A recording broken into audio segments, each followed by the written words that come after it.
Lots to get into today. I've got my new top 10 this week, which is a little different, and a new addition at number 10 that I got a lot to say about. We've got Texas breakdown of what happened in Red River. I've got film to show you why Steve Sarkisian was so good, along with his quarterback, Quinn Ewers. We're going to talk with Sonny Dykes, head coach of the TCU Horned Frogs, and then we'll get to some clapback on the old social media sphere. Let's get into the top 10, though, as I see them this week in college football. Let's start with number 10. I'm going to start with number 10, and it's some new blood in the top 10. That's UCLA. This UCLA team, by the way, under Chip Kelly, is really good and very balanced. When I look at this team, they run it well with Zach Charbonnet. DTR is playing as well as anybody out there, and I think he should actually start getting some love and mention for the Heisman Trophy. That's how well that he's been playing.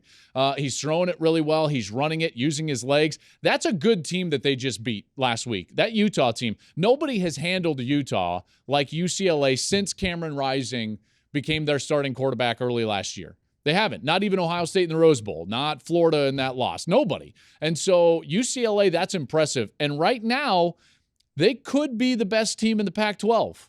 They're probably the most balanced, and it's certainly a bad matchup for USC, but that could be the best team in the Pac-12 moving forward. All right, next in my top 10, let's go with Oklahoma State. Sorry, Oklahoma State at 9 under Mike Gundy. They've got a big game this week against TCU. I'll talk more about that game with Sonny Dykes later in the program. At number 8, that's Tennessee. Josh Heupel and the Vols in at number 8. That's a good football team, and Hendon Hooker is playing as well as anybody out there. He's also a guy that should be firmly in the middle of that Heisman Trophy race. Since he transferred in, over 40 touchdowns, only 3 interceptions. That Tennessee team is going to be fired up this week against Alabama. And can you imagine being in Neyland Stadium this week? Wow. That environment's going to be electric. All right, next up, I've got Penn State at number 7. James Franklin, that's a good team.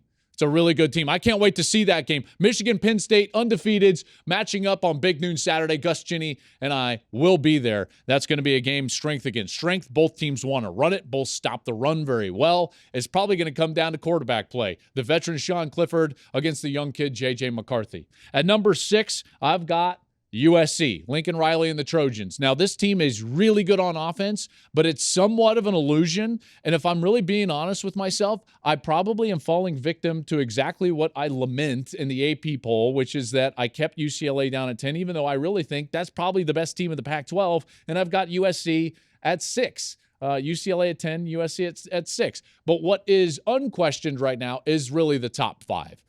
Now, you can put them in differing orders, but the top 5 teams in the country right now are the top 5 teams in the country. I go Clemson, Michigan, Georgia, Alabama, and then Ohio State.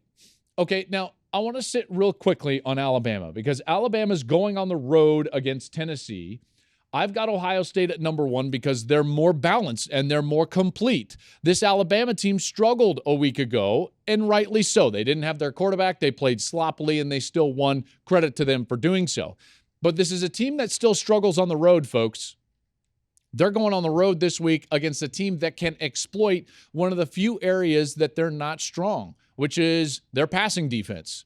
When you look at what Hendon Hooker and Tennessee can do, they can exploit you down the field. In fact, they're second in the country in 30-yard pass plays or more, with 16, only to Ohio State. This is a bad matchup for Alabama.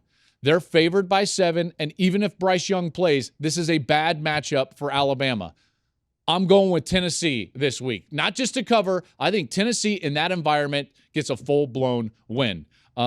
And like I said, Ohio State up there at number 1, and we'll see and really learn more about them in the coming weeks here in the month of October.